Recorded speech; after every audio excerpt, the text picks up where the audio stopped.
नमस्ते प्रिय विद्यार्थियों। हम पढ़ रहे हैं कक्षा 7 की भूगोल की पाठ्य पुस्तक जो एनसीईआरटी की बुक्स है हमारा पर्यावरण। और इसमें हम पढ़ चुके हैं 5 चैप्टर पूरे कर चुके हैं। आज हमारा चैप्टर नंबर आपका जो 6 है। चैप्टर का नाम है मानव पर्यावरण अन्योन्य क्रिया उष्ण कटिबंधीय एवं उपोष्ण प्रदेश। और इसके अंदर हम अमेजन बेसिन में जीवन, अमेजन बेसिन की जलवायु, अमेजन बेसिन में वर्षावन ये पढ़ चुके हैं। और आज हम पढ़ेंगे वर्षावन के निवासी। अमेजन वर्षावन के निवासी थे, उसको आज हम पढ़ने वाले हैं। यहाँ के लोग छोटे से क्षेत्र में वन के कुछ वृक्षों को काटकर अपने भोजन के लिए फसल उगाते हैं। यहाँ के पुरुष शिकार करते हैं तो नदी में मछली पकड़ते हैं, जबकि महिलाएं फसलों का ध्यान रखती है। कहाँ की बात हो रही है? अमेजन बेसिन के लोगों की बात हो रही है। वे मुख्यतः टेपियोका, अनानास एवं शकरकंद उगाते हैं क्योंकि मछली या शिकार मिलना अनिश्चित होता है। ऐसे में महिलाएं अपनी उगाई साग सब्जियों से अपने परिवार का भरण पोषण करती है। वे कर्तन एवं दहन कृषि पद्धति का प्रयोग करते हैं। यहाँ पर आपके आया है कर्तन एवं दहन कृषि पद्धति क्या होता है।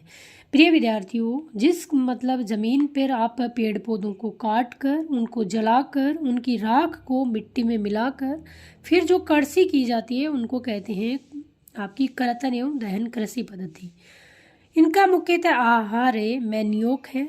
आपसे पूछा जा सकता है कि मैन्योक क्या है, तो आप बताओगे कि अमेजन बेसिन के लोगों का मुख्य भोजन है वो मैन्योक है, जिसे कसावा भी कहते हैं। मैन्योक का दूसरा नाम कसावा, तथा ये आलू की तरह जमीन के अंदर पैदा होता है। ये चींटियों की रानी एवं अंडकोश भी खाते हैं। कॉफी, मक्का एवं कोका जैसी नकदी फसलें भी उगाई जाती है। वर्षावन अत्यधिक मात्रा में घरों के लिए लकड़ी प्रदान करते हैं। कुछ परिवार मधुमक्खी के छत्ते के आकार वाले छप्पर के घरों में रहते हैं, जबकि कुछ लोग मलोका कहे जाने वाले बड़े अपार्टमेंट जैसे घरों में रहते हैं। उनकी छत तीव्र ढलान वाली होती है। आपसे पूछा जा सकता है कि मलोका क्या है, तो आप बताओगे अमेजन बेसिन के लोगों का जो घर है वो तीव्र ढलान वाला होता है। पूछा जा सकता है कि मलोका क्या होता है। इसी प्रकार की शब्दावलियाँ मैन्योक क्या है, मलोका क्या है, तो आपसे पूछी जाएगी। पूछा जा सकता है कर्तन और दहन कृषि किसे कहते हैं।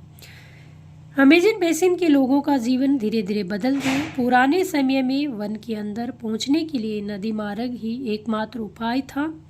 1970 में ट्रांस अमेजन महामार्ग बनने से वर्षावन के सभी भागों तक पहुंचना संभव हो गया। अनेक स्थानों पर पहुंचने के लिए हवाई जहाज़ों तथा हेलीकॉप्टरों का उपयोग किया जाता है। इस प्रक्रिया के फलस्वरूप वहाँ की मूल आबादी को उस क्षेत्र से बाहर निकलकर नए क्षेत्र पर बसना पड़ा, जहाँ वे अपने पौराणिक तरीके से खेती करते रहे। विद्यार्थियों, आगे हम पढ़ते हैं कि विकास की गतिविधियों के कारण जैविक विविधता वाले वर्षावन धीरे धीरे नष्ट हो रहे हैं। ऐसा अनुमान है कि प्रतिवर्ष अमेजन बेसिन के वर्षावन का बड़ा भाग लुप्त होता जा रहा है। आप देख सकते हैं कि वर्षावनों के लुप्त होने से व्यापक प्रभाव होता है। वर्षा के कारण मिट्टी की ऊपरी परत बह जाती है, सघन वन बंजर भूमि में बदल जाते हैं। वर्षा वनों के क्रमिक विनाश, निरंतर जो विनाश हो रहा है, पहले इस प्रकार आपके वन थे, फिर सारे काट के साफ कर दिए गए, इस प्रकार के हो गए और अब इस प्रकार के हैं। ये क्रमिक वर्षा वनों का जो विनाश होता है उसका एक चित्र है। और यहाँ पर आपका दे रखा है कर्तन एवं दहन कृषि क्या होती है। कर्तन एवं दहन कृषि की पद्धति में किसान पहले वृक्षों एवं झाड़ियों को काट कर भूमि साफ करते हैं, फिर उनको जलाया जाता है जिससे पोषक तत्व मिट्टी में मिल जाते हैं। इस साफ भूमि पर कुछ वर्षों तक फसल पैदा की जाती है। जमीन के इस टुकड़े के बार बार प्रयोग से मिट्टी में पोषक तत्वों का अभाव हो जाता है, इसलिए इस टुकड़े को छोड़ दिया जाता है। इसके बाद फसल उगाने के लिए किसी दूसरे स्थान को साफ किया जाता है। इस बीच पुराने खेतों के छोटे छोटे वृक्ष उग जाते हैं। इस प्रकार मिट्टी पुनः उपजाऊ बन जाती है। तब लोग इस भूमि के टुकड़े को पुनः जोत सकते हैं। ये आपकी कर्तन एवं दहन पद्धति होती है। इसको कर्तन एवं दहन पद्धति का दूसरा नाम होता है आपकी स्थानांतरित कृषि होती है, वही है। आगे पढ़ेंगे हम गंगा एवं ब्रह्मपुत्र बेसिन में जीवन। अभी तक हमने पढ़ा कि आपका जो अमेजन बेसिन है उसमें जीवन किस प्रकार का था, उसकी जलवायु किस प्रकार की थी, उसके वन किस प्रकार के थे। अब पढ़ेंगे हम गंगा एवं ब्रह्मपुत्र बेसिन में जीवन। गंगा तथा ब्रह्मपुत्र की सहायक नदियां मिलकर भारतीय उपमहाद्वीप में गंगा ब्रह्मपुत्र बेसिन का निर्माण करती है। यह बेसिन उपोष्ण में 10 डिग्री उत्तर से 30 डिग्री उत्तरी अक्षांश की मध्य स्थित है। घाघरा, सोन, चंबल, गंडक, कोसी जैसी गंगा की सहायक नदियां एवं ब्रह्मपुत्र की सहायक नदियां इसमें प्रवाहित है। प्रिय विद्यार्थियों, नदी को पढ़ने का सबसे अच्छा तरीका होता है कि नदी जहाँ से उत्पन्न होती है, नदी के उद्गम केंद्र से लेकर जो उसका मुहाना होता है, अंतिम बिंदु होता है, उसका एक वाइट पेज लेके उस पर उसका चित्र बनाना और दोनों तरफ से उसमें जो आपकी नदियाँ आकर मिलती है उनको लिखना, और फिर कौन से आपके जो शहर है वो उस नदी के तट पे स्थित है उनको लिखना। तो नदी को पढ़ने का सबसे अच्छा तरीका यही होता है। फिर कह रहा है कि एटलस की सहायता से ब्रह्मपुत्र की कुछ सहायक नदियों के नाम ढूंढे। तो आपकी जो गंगा और ब्रह्मपुत्र की सहायक नदियां हैं, मैं ऐसी उम्मीद करती हूँ कि आप ज्योग्राफी के विद्यार्थी हैं तो आपके पास एटलस जरूर होगी। अगर आप ज्योग्राफी पढ़ रहे हैं तो आपके पास एटलस होना जरूरी है, नहीं है तो ले आना। गंगा एवं ब्रह्मपुत्र के मैदान, पर्वत, हिमालय के गिरिपात, सुंदर वन डेल्टा इस बेसिन की मुख्य विशेषता है। ये आपके गंगा और ब्रह्मपुत्र मैदान की विशेषता के बारे में बता रहा है। मैदानी क्षेत्र में अनेक चाप झील पाई जाती है। चाप झील क्या होती है? जब आपकी कोई नदी बहती है और नदी बहते बहते वो अपने जो बहाव क्षेत्र है उसमें फैल जाती है और कुछ उसका हिस्सा नदी से अलग हो जाता है, वो चाप झील का निर्माण कर लिया जाता है, उसे चाप झील कहते हैं। इसको हम पीछे 6 क्लास में अच्छे से पढ़ चुके हैं। यहाँ की जलवायु मुख्यतः मानसूनी है। मानसून में मध्य जून से मध्य सितंबर के बीच में वर्षा होती है। कहाँ की बात हो रही है? ये बात हो रही है आपकी गंगा और ब्रह्मपुत्र बेसिन की। ग्रीष्म ऋतु में गर्मी, शीत ऋतु में ठंड होती है। भारत का मानचित्र देखिए, उन राज्यों के नाम बताइए जहाँ गंगा ब्रह्मपुत्र बेसिन स्थित है। आपका जो गंगा बेसिन है वो आपका मुख्यतः आपका उत्तराखंड, उत्तर प्रदेश, आपका उत्तरी मध्य प्रदेश, बिहार वाला क्षेत्र, आपका पश्चिम बंगाल वाला, छत्तीसगढ़ वाला क्षेत्र आपका आता है। और ब्रह्मपुत्र आपका मुख्यतः क्षेत्र अरुणाचल प्रदेश, आपका असम और मेघालय वाला क्षेत्र इसमें आता है। बेसिन क्षेत्र में विभिन्न प्रकार की स्थलाकृति है। जनसंख्या के वितरण में पर्यावरण की प्रमुख भूमिका होती है। तीव्र ढाल वाले पर्वतीय क्षेत्र बसने के लिए प्रतिकूल है, अतः गंगा ब्रह्मपुत्र बेसिन के पर्वतीय क्षेत्र में कम लोग रहते हैं। मानव प्रवास के लिए मैदानी क्षेत्र सबसे उपयुक्त है। पर्वतीय क्षेत्रों में लोग क्या करते हैं? कम रहते हैं। मानव प्रवास के लिए मैदानी क्षेत्र सबसे उपयुक्त रहता है। यहाँ जनसंख्या घनत्व अधिक है, यहाँ की मिट्टी उपजाऊ है। आपसे पूछा जाए कि जो गंगा ब्रह्मपुत्र का मैदानी क्षेत्र है वहाँ पर जनसंख्या अधिक क्यों निवास करती है, तो इसका कारण है कि ये क्षेत्र बहुत उपजाऊ है। जिन स्थानों पर फसल उगाने के लिए समतल भूमि उपलब्ध है वहाँ के लोगों का मुख्य व्यवसाय कृषि है। धान यहाँ की मुख्य फसल है। धान कहते हैं आपकी जो चावल की खेती है उसको। चूँकि धान की खेती के लिए पर्याप्त जल की आवश्यकता होती है, ये उसी क्षेत्र में उगाया जाता है जहाँ अधिक वर्षा होती है। यहाँ उगाई जाने वाली अन्य फसलें आपकी जैसे हैं मक्का, जवार, चना, बाजरा, गन्ना या जूट जैसी नकदी फसलें भी उगाई जाती है। मतलब चावल के अलावा ये फसलें आपकी उगाई जाती हैं। मैदानों के कुछ क्षेत्रों में केले के बागान भी देखे जाते हैं। पश्चिम बंगाल एवं असम में चाय के बागान मिलते हैं। बिहार एवं असम के कुछ भागों में सिल्क के कीड़ों का संवर्धन कर सिल्क का उत्पादन किया जाता है। मंद ढलान वाले पर्वतों एवं पहाड़ियों पर वेदिकाओं में फसल उगाई जाती है। ये वेदिका कृषि क्या होती है इसको मैं पढ़ेंगे। विभिन्न भू आकृतियों के अनुसार वनस्पति में विभिन्नता पाई जाती है। गंगा ब्रह्मपुत्र के मैदानों में सागवान, साखू एवं पीपल के साथ उष्णकटिबंधीय पर्णपाती पेड़ भी पाए जाते हैं। पूछा जा सकता है कि गंगा ब्रह्मपुत्र के मैदान में किस प्रकार के आपके वृक्ष पाए जाते हैं या पेड़ पाए जाते हैं। ब्रह्मपुत्र के मैदानी क्षेत्रों में घने बांस के घने जुरमुट पाए जाते हैं। डेल्टा क्षेत्र मैंग्रोव वन से घिरा है। ये पूछा जा सकता है कि डेल्टा क्षेत्र में कौन से वन आपके पाए जाते हैं, तो आप बताओगे मैंग्रोव वन पाए जाते हैं। उत्तराखंड, सिक्किम एवं अरुणाचल प्रदेश की ठंडी जलवायु एवं तीव्र ढाल वाले भागों में चीड़, देवदार एवं फर जैसे शंकुधारी पेड़ पाए जाते हैं। आपसे पूछिए कि शंकुधारी पेड़ किसे कहते हैं, तो आपके चीड़, देवदार एवं फर जैसे पेड़ होते हैं उनको शंकुधारी पेड़ कहते हैं। यहाँ पर आपके दे रखा है कुछ तथ्य, इसको हम एक बार देख लेते हैं क्योंकि एनसीईआरटी में इस प्रकार के तथ्य बहुत पूछे जाते हैं। ब्रह्मपुत्र नदी को विभिन्न स्थानों पर विभिन्न नामों से जाना जाता है। इस नदी के अन्य नाम का पता लगाइए। तो आपको ब्रह्मपुत्र को अन्य किस नामों से जाना जाता है, इसका आपको पता लगाना है। जनसंख्या घनत्व का अर्थ है 1 वर्ग किलोमीटर क्षेत्र में रहने वालों लोगों की संख्या। मानो कि ये आपका एक एरिया है और इस एरिया के अंदर जितनी आपकी जनसंख्या निवास करती है वो जनसंख्या घनत्व कहलाता है।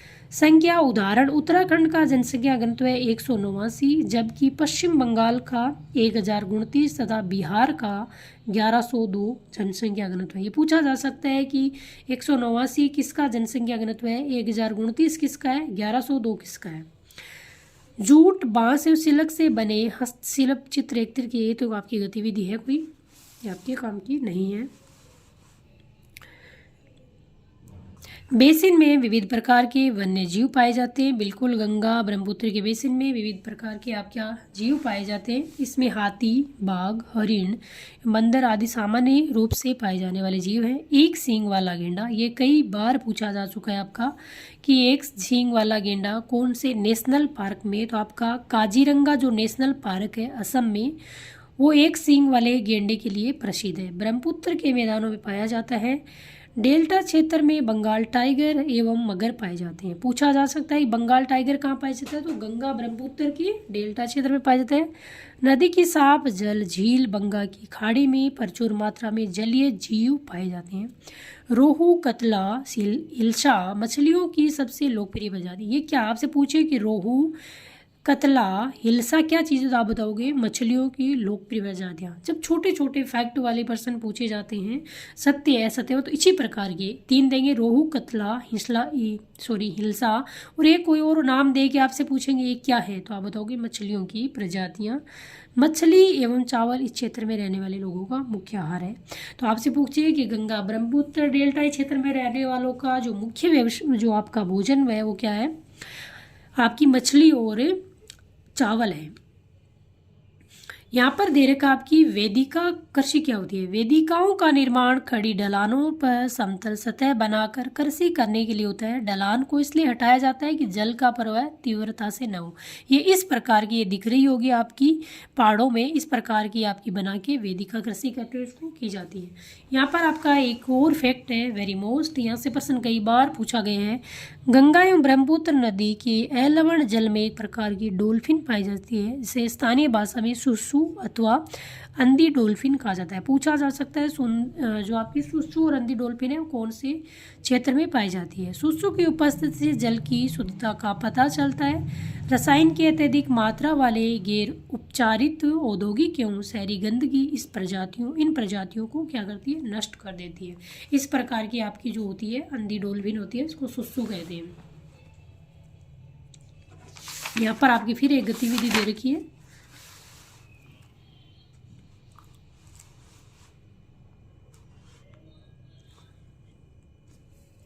गंगा ब्रह्मपुत्र के मैदानों में कई बड़े शहर एवं कस्बे स्थित है। पूछा जाता है कि कौन सा शहर कौन सी नदी के तट पर है। इलाहाबाद, कानपुर, वाराणसी, लखनऊ, पटना एवं कोलकाता जैसे 10 लाख से अधिक आबादी वाले शहर गंगा नदी के तट पर स्थित हैं। इन शहरों का यहाँ स्थित उद्योगों का गंदा पानी बहकर नदी में ही जाता है, इससे नदी प्रदूषित होती है।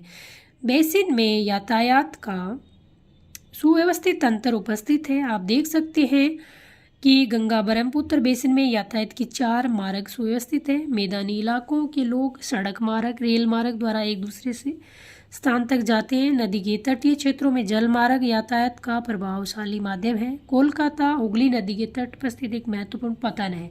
आपसे पूछे कि कोलकाता कौन सी नदी पर है, आप बताओगे हुगली नदी पर है। मैदानी क्षेत्रों में कई बड़े हवाई पतन भी उपस्थित हैं।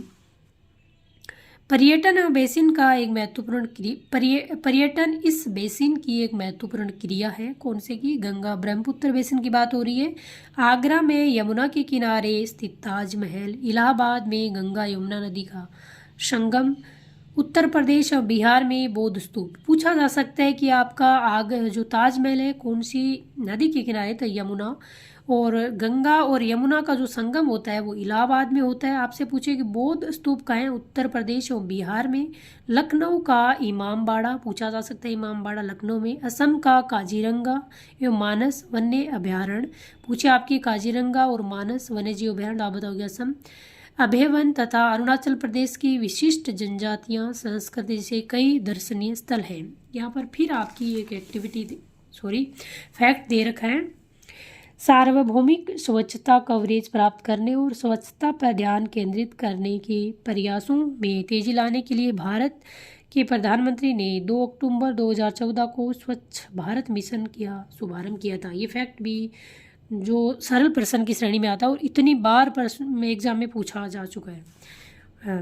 गंगा नदी के संरक्षण के लिए नमामि गंगे कार्यक्रम को शुरू किया गया। ये नमामि गंगे कार्यक्रम कौन सी नदी को लेकर शुरू किया गया? ये फैक्ट भी आपका पूछा जा चुका है।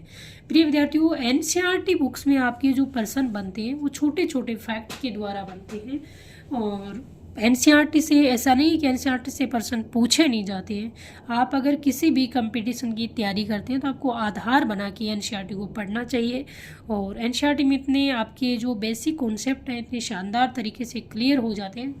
कहते हैं ना कि महल बनाने से पहले आपकी नींव होती है वो एनसीईआरटी से कंप्लीट आपकी मजबूत होती है। और आप पढ़ रहे होंगे, स्वस्थ होंगे, मस्त होंगे और नहीं पढ़ रहे हैं तो पढ़ाई में निरंतरता बनाइए, एक अपना लक्ष्य बनाइए और उस लक्ष्य तक पहुंचने के लिए मेहनत करिए। जय हिंद, जय भारत।